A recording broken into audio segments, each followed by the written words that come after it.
Capítulo 2, parte 7. Atemperando las emociones. La gente lo llamaba el predicador. Se lo veía parado en alguna esquina o en la plaza de la ciudad parafraseando los evangelios con fuerte convicción. Estaba persuadido de que ejecutaba el testamento de Jesús en cuanto al envío de los apóstoles para la conversión de los infieles. Se había creado una misión, y esta era la propagación de la palabra divina, a fin de mantener vivo el nombre de Dios. ¿No había dicho Jesucristo, id, enseñad a todas las gentes? Sí, Emil estaba dando testimonio de Cristo y se sentía un heraldo de la fe, pero tal apostolado no siempre resulta grato. Si bien lograba despertar el interés de algunos transeúntes que disponían de tiempo suficiente para detenerse en su camino y escuchar su acalorada arenga, no podía evitar, en cambio, el impertinente desdén de quienes hacían caso omiso de sus metáforas moralizadoras y se reían abiertamente de su extravagante traza. Había regalado todas sus ropas a los pobres. Sólo conservaba una deslucida camisa y un raído pantalón, además de alguna muda íntima que guardaba junto a la Biblia en una vieja mochila cargada siempre sobre su espalda. Sus lacios cabellos, exageradamente largos y desordenados, le daban un aspecto lamentable. Su flacura impresionaba. Eran más los días en los que se quedaba sin comer que aquellos en que lograba un mendrugo de la mano de algún ser caritativo que se apiadaba de él. Cierta vez encontró un pordiosero que limosneaba en las cercanías de la iglesia y comenzó a predicarle. El hombre lo miró con enfado y le dijo prudentemente: «Cuando tienes un grillo que te canta en el estómago, no puedes escuchar el evangelio. Primero dame de comer y luego háblame de Dios. ¿No ves que me estoy muriendo de hambre?» Emil recapacitó y comprendió que el hombre tenía razón. No todos podían alimentarse tan solo de pan celestial. Luego compartió con el mendigo un trozo de pan musgoso que llevaba en su mochila y lo dejó partir sin hablarle de Dios. El pobre no necesitaba otra cosa más que acallar el ruidoso vacío de su estómago. Y así, como en el caso del mendigo, la indiscriminación en materia de servicio lo llevaba a situaciones por demás dificultosas. En otra oportunidad, el maestro le pidió que se encargara de avisar a los hermanos que ese día sería suspendida la plática. Ya estaban todos reunidos en el predio cuando Emil llegó dispuesto para cumplir el encargo que se le había confiado. Llevaba la Biblia en su mano cuando subió a la tarima para dar el mensaje del maestro, pero, casi maquinalmente, comenzó con un preámbulo de carácter bíblico, lo que causó hilaridad en unos e indignación en otros. Como el maestro también solía llevar algunas veces la Biblia consigo, tomando como base de sus pláticas algún versículo o capítulo al azar, y descubriendo el espíritu de la verdad que se oculta tras la letra, uno de los presentes, quizá en recuerdo de esto y creyendo que Emil trataba de usurpar el sitial del maestro, se abalanzó como un rayo sobre el desprevenido mensajero, y sin permitirle que siguiera hablando, lo bajó a empellones de la tarima. Tan grande fue el sacudón que la gastada camisa de Emil quedó hecha trizas. El ofensor y el ofendido quedaron en paz luego de las debidas explicaciones del caso, y Emil recibió su recompensa. Los hermanos le obsequiaron una camisa nueva, y Danop premió a Emil con una deliciosa pera sin decirle una sola palabra sobre el altercado. Fue precisamente en el momento en que el discípulo más necesitaba acallar el canto de su grillo.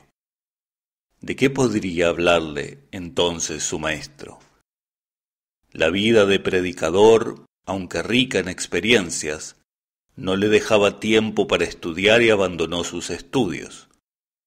Como sus amigos le reprochaban tal actitud, también se alejó de ellos. Y no solo eso, sino que dejó de asistir a las reuniones de Isgreb, pues no podía soportar el coro de los hermanos sin la voz de Sonia. Sin embargo, cada día llegaba hasta el manantial cuando caía la tarde y allí rememoraba con nostalgia su primer encuentro con la amada. En uno de esos atardeceres, al llegar al manantial, recibió una sorpresa inesperada. Sentado sobre la misma piedra que una vez ocupó Sonia, su maestro lo estaba esperando. Había llegado el otoño y la bétula besaba la corriente con sus doradas ramas pendulares.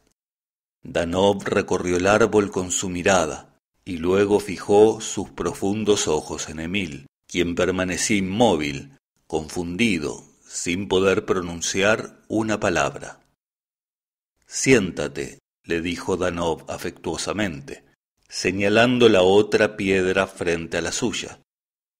Emil, en vez de aceptar la invitación, se echó llorando a los pies del maestro en un desborde de emociones.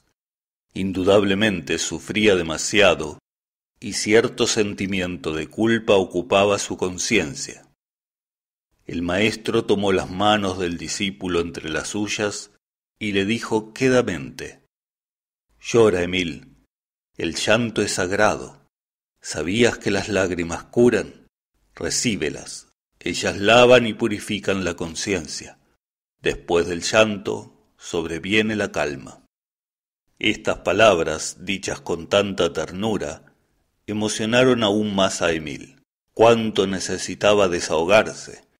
Cuando al fin llegó la calma, pensó: ¿y por qué no confiarle al maestro su doloroso sentimiento? Sabía que sería comprendido y se animó. Con la luz entrecortada aún por la congoja, le confió su gran amor por la cantante y su terrible desconsuelo. «¿Le has dicho a ella que la amas?», preguntóle Danov. «No, maestro. He guardado mi amor como un secreto sagrado en mi corazón. Ante la imposibilidad de ser correspondido, preferí sacrificar mi sentimiento. Ella se debe al arte». «Has hecho bien, Emil. Si realmente amas, quien es amado sentirá tu amor sin que se lo digas. Las palabras limitan. El idioma que expresa el amor es el más bello y poético de los idiomas, pero está mucho más allá de lo meramente personal. Deja que el amor cante en tu corazón. ¿Qué pasaría con tu jardín si le faltara agua? Todo se marchitaría. El agua representa la vida que emana del amor y el jardín es el corazón humano. Si tienes un jardín, o sea, un corazón, debes tener agua para regarlo. Esta agua no debe venir de un estanque, sino del gran manantial de la vida. Escucha el canto de este dimanar constante del manantial. Él te está enseñando cómo debes amar». «Ay, maestro mío, ¿por qué sufro tanto? ¿Acaso sufre el manantial emanando amor continuamente?» «El amor no puede ser la causa del sufrimiento, Emil. Si sufres es porque no sabes aún a quién amas. Si lo supieras, estarías convencido de que el amor no tiene nombre ni conoce límites.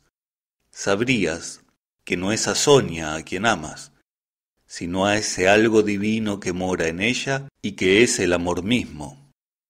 Si tú lograras amar a todos tus hermanos mediante el amor que sientes por Sonia, sabrías que en tal amor está Dios. Si tú pudieras enamorarte, pero no de Sonia, sino de Dios en ella, sentirías la divina presencia muy cerca de ti y no la añorarías con pesar. Por eso, Emil, deja fluir el manantial. Acércate a él, descansa del largo peregrinaje y luego recoge con tu mano el agua que has de beber. No te apresures, no temas que el agua se agote, el manantial del amor es inagotable. Aquel a quien puedes amar a través de Sonia es el manantial del que recibes amor. Bebe con alegría y gratitud y no sufras más. Ay, maestro, sé que sus palabras están llenas de verdad y sabiduría, pero, aun así, siento que mi vida carece de sentido lejos de la mujer que amo tanto. El maestro miró a su discípulo con franca comprensión y luego dijo, afirmando bien sus palabras, los discípulos de la fraternidad blanca no son hombres o mujeres, sino almas, y el alma pertenece a un plano de unidad, perfecto amor y libertad. No limites a tu alma con los caprichos atinentes a tu mundo emocional. No olvides que para realizar la vida en su faz positiva es preciso ser libre. Esta enigmática frase sorprendió a Emil. Él sabía que no era todavía un discípulo de la fraternidad blanca, sino sólo un aspirante a tal discipulado. ¿Por qué entonces el maestro le exponía tamaña condición para hacerlo? ¿Acaso le estaría exigiendo un sacrificio mayor? ¿Podría imaginar a Sonia como alma, carente de esa belleza tan femenina, tan atractivamente sugestiva? Reconoció que se sentía turbado, incapaz de entender plenamente las palabras del maestro. Pretendía una explicación accesible a su entendimiento y sobre todo a su situación de ser humano en conflicto consigo mismo. Entonces, sin pensarlo demasiado, preguntó, ¿quiere decir esto que un discípulo no puede tener su pareja? A lo que el maestro respondió, solo digo que es preciso ser libre. Emil meditó unos instantes sobre la última frase de Danov y se esforzó por comprenderla. El maestro permaneció en silencio mientras contemplaba el borbotar del manantial. Luego dijo, casi en un susurro, permanece en el amor solo aquel que está pronto para el sacrificio. Danov se incorporó y Emil hizo otro tanto. Juntos tomaron el camino de regreso. Caminaban lentamente. El día iba quedando atrás y el cielo comenzaba a poblarse de estrellas. De pronto el maestro se detuvo y dijo, mientras contemplaba la sublime vastedad del cielo, cuando te sientas vacío y creas que tu vida carece de sentido, mira de noche el cielo estrellado. Esta grandeza te animará. Emil también se detuvo y admiró un instante la bóveda celeste. Muchas veces había mirado el cielo nocturno con verdadero arrobamiento, pero nunca como esta vez se sintió tan conmovido. Era como si se renovara su esperanza y se acrecentara su fe ante tal grandeza, y como impelido por un toque mágico y fugaz, fue consciente de su verdadera identidad espiritual y de la unidad de cuanto existe. Entonces se sintió uno con su maestro, uno con Sonia, desvanecida la distancia, uno con la profunda inmensidad del firmamento, uno con Dios.